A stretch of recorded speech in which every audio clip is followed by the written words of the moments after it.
Selamat siang, saya Andreas Teguh Setiadi, peserta Sekolah Paralegal Angkatan Pertama di bawah bimbingan Advokat Sukni Tumi Pengata SH.MH.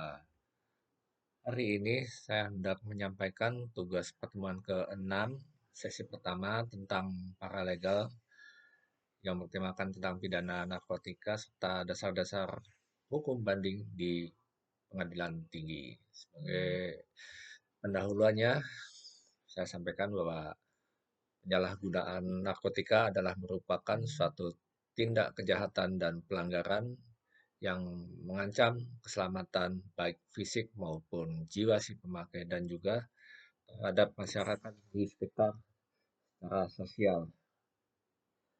Eh, Penegakan hukum terhadap tindak pidana narkotika telah banyak dilakukan oleh aparat penegak hukum dan telah banyak mendapat putusan hakim. Penegakan hukum seharusnya diharapkan mampu menjadi faktor penangkal terhadap meningkatnya perdagangan gelap serta peredaran narkotika, tapi dalam kenyataannya justru semakin intensif dilakukan penegakan hukum, semakin meningkat pula peredaran serta perdagangan gelap narkotika tersebut. Perkara narkotika termasuk perkara yang harus didahulukan dari perkara yang lain untuk diajukan ke pengadilan guna mendapatkan pemeriksaan dan penyelesaian dalam waktu yang sesingkat-singkatnya. Ini sesuai dengan adagium lex specialis derogat lex generalis. Eh, Proses pemeriksaan tindak pidana narkotika mengacu pada hukum acara pidana yang diatur dalam Kitab Undang-Undang Hukum Acara Pidana. Dalam kitab tersebut, pemeriksaan di sidang pengadilan diatur dalam pasal 203 sampai dengan pasal 232. Kemudian dasar-dasar hukum banding tingkat tindak pidana narkotika di pengadilan tinggi. Sumber hukumnya berasal dari Undang-Undang Nomor 8 Tahun 1981 tentang Hukum Acara Pidana, kemudian Undang-Undang Republik Indonesia Nomor 35 Tahun 2009 tentang narkotika, selanjutnya Peraturan Pemerintah Pengganti Undang-Undang atau Perpu Nomor 2 Tahun 2002 tentang Cipta Kerja, lanjut lagi tentang Peraturan Kepala BNN Republik Indonesia terkait narkotika, lalu Peraturan Kepala Kepolisian Republik Indonesia terkait narkotika, kemudian Peraturan Jaksa Agung Republik Indonesia terkait narkotika, kemudian Peraturan Mahkamah Agung terkait narkotika, kemudian jurisprudensi. Tujuan terdakwa diperiksa dan di sidang pengadilan adalah untuk membuktikan apakah perbuatan atau tindak pidana yang dilakukan dapat dipertanggungjawabkan dan untuk pengenaan sanksi pidana yang tepat kepada orang yang melakukan tindak pidana tersebut. Eh, Dalam menjatuhkan putusan terhadap terdakwa, hakim tidak hanya melihat keterangan para saksi namun juga fakta hukum yang terungkap di persidangan. Untuk itu, hakim memiliki dua pertimbangan, yaitu satu, pertimbangan yuridis, yaitu pertimbangan oleh hakim yang didasarkan pada unsur-unsur yang terungkap dalam persidangan dan oleh undang-undang yang telah ditentukan sebagai unsur yang harus dimuat dalam putusan. Kedua, pertimbangan non-yuridis, yaitu A.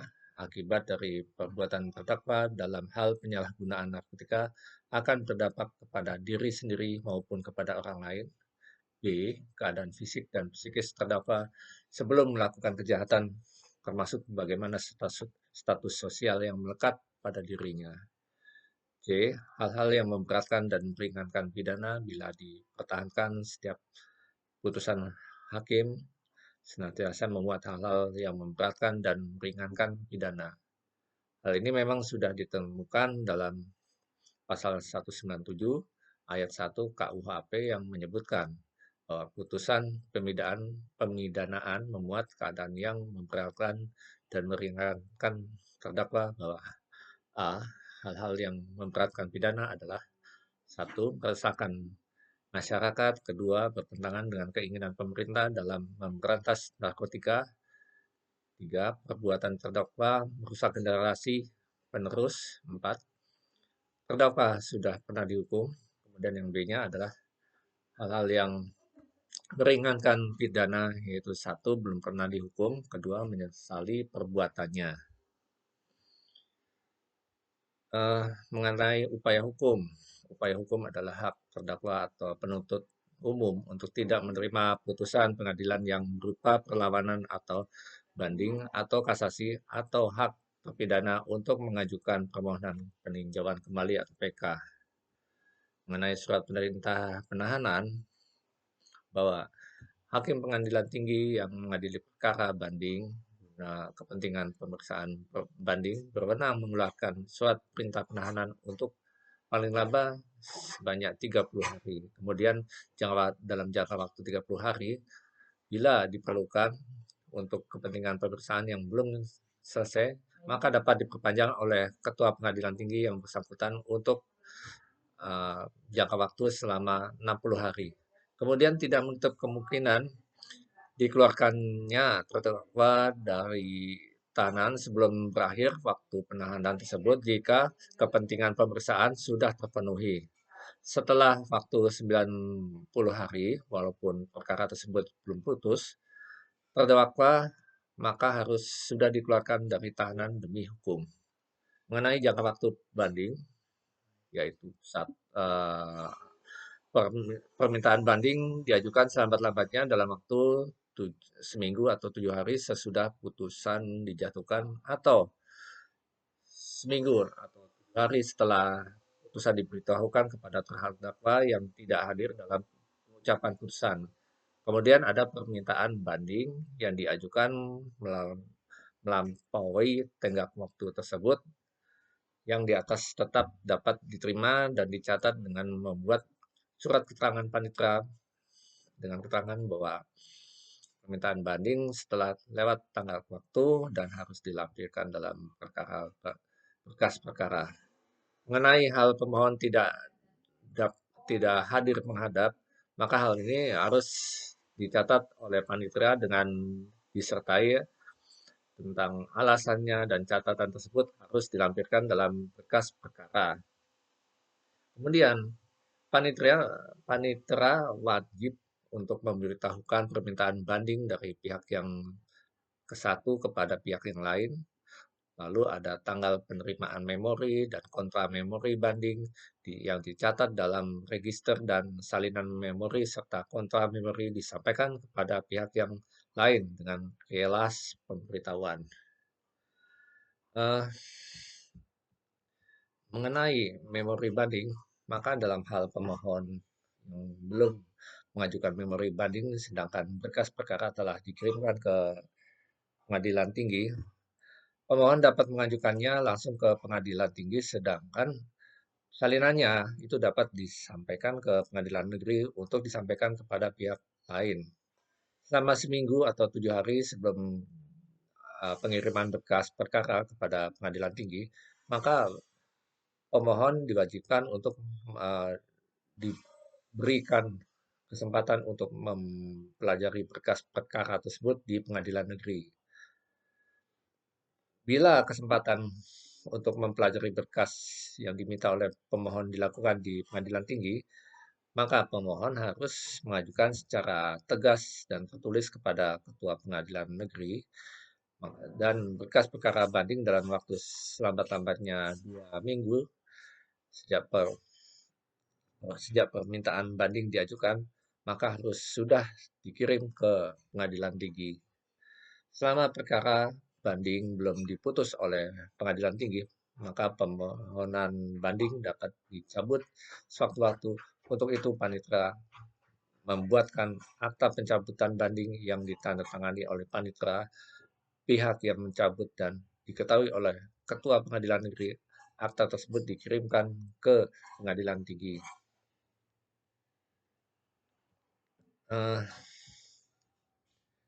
Di pengadilan tinggi, di pengadilan tinggi, maka jika pengadilan berpendapat bahwa dalam pemeriksaan tingkat pertama ternyata ada kelalaian dalam penerapan hukum acara atau kekeliruan atau ada yang kurang lengkap, maka pengadilan tinggi dengan suatu keputusan dapat memerintahkan pengadilan negeri untuk memperbaiki hal-hal tersebut atau pengadilan tinggi dapat melakukannya sendiri. Dan jika perlu, pengadilan tinggi dengan keputusan dapat membatalkan penetapan dari pengadilan negeri sebelum putusan pengadilan tinggi dijatuhkan. Pengadilan tinggi dapat memutuskan untuk menguatkan atau mengubah atau dalam hal membatalkan putusan pengadilan negeri. Dan jika dalam pemeriksaan tingkat banding, terdakwa yang dipidana itu ada dalam tahanan, maka pengadilan tinggi dalam putusannya dapat memerintahkan agar terdakwa bisa tetap ditahan atau dibebaskan. Dan salinan surat putusan pengadilan tinggi beserta berkas perkara dalam waktu 7 hari setelah putusan tersebut dijatuhkan, dikirimkan kepada pengadilan negeri yang memutus pada tingkat pertama. Eh, di dalam putusan pengadilan tinggi, bahwa isi surat putusan setelah dicatat dalam buku register segera diberitahukan kepada terdakwa dan penuntut umum oleh panitera pengadilan negeri, dan selanjutnya pemberitahuan tersebut dicatat dalam salinan surat putusan pengadilan tinggi. Dalam hal terdakwa bertempat tinggal di luar daerah hukum pengadilan negeri tersebut, maka panitera meminta bantuan kepada panitera pengadilan negeri yang dalam daerah hukumnya terdakwa bertempat tinggal untuk memberitahukan isi surat putusan tersebut kepadanya. Dalam hal terdakwa tidak diketahui tempat tinggalnya atau bertempat tinggal di luar negeri, maka isi surat putusan tersebut disampaikan melalui kepala desa atau pejabat atau melalui perwakilan Republik Indonesia di mana terdakwa biasa berdiam, dan apabila masih belum juga berhasil disampaikan, maka terdakwa dipanggil 2 kali berturut-turut melalui 2 buah surat kabar yang terbit dalam daerah hukum pengadilan negeri tersebut atau daerah yang berdekatan dengan daerah itu.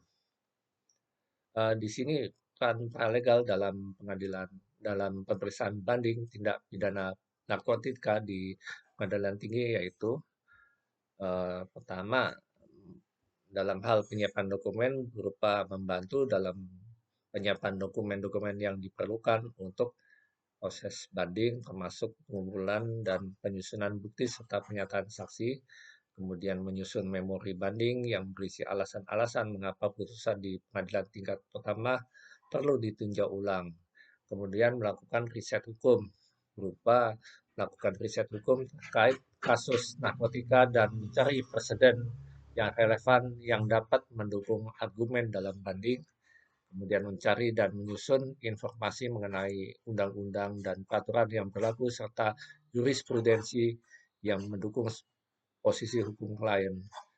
Kemudian yang ketiga adalah dukungan administratif, yaitu berupa mengelola jadwal pengadilan dan memastikan semua tenggat waktu terpenuhi, lalu menyiapkan dan mengatur file-file kasus agar terorganisir dan mudah diakses selama proses banding.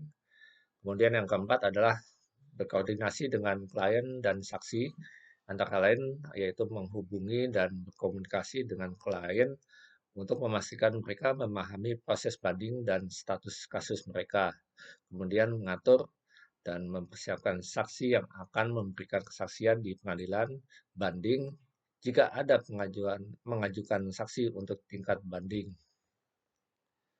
Kemudian yang kelimanya adalah dukungan bagi pengacara, yaitu mendukung pengacara dalam menyusun strategi hukum untuk banding, kemudian menghadiri persidangan bersama pengacara dan memberikan bantuan teknis serta seperti mencatat selama persidangan dan mengelola dokumen yang diperlukan.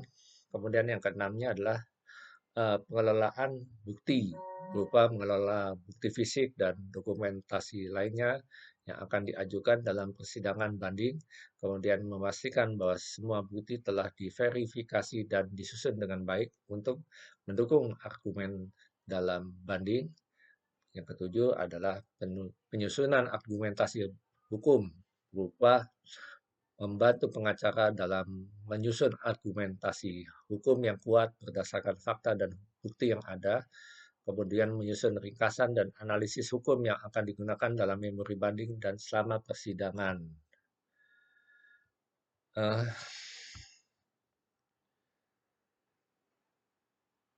Memang eh,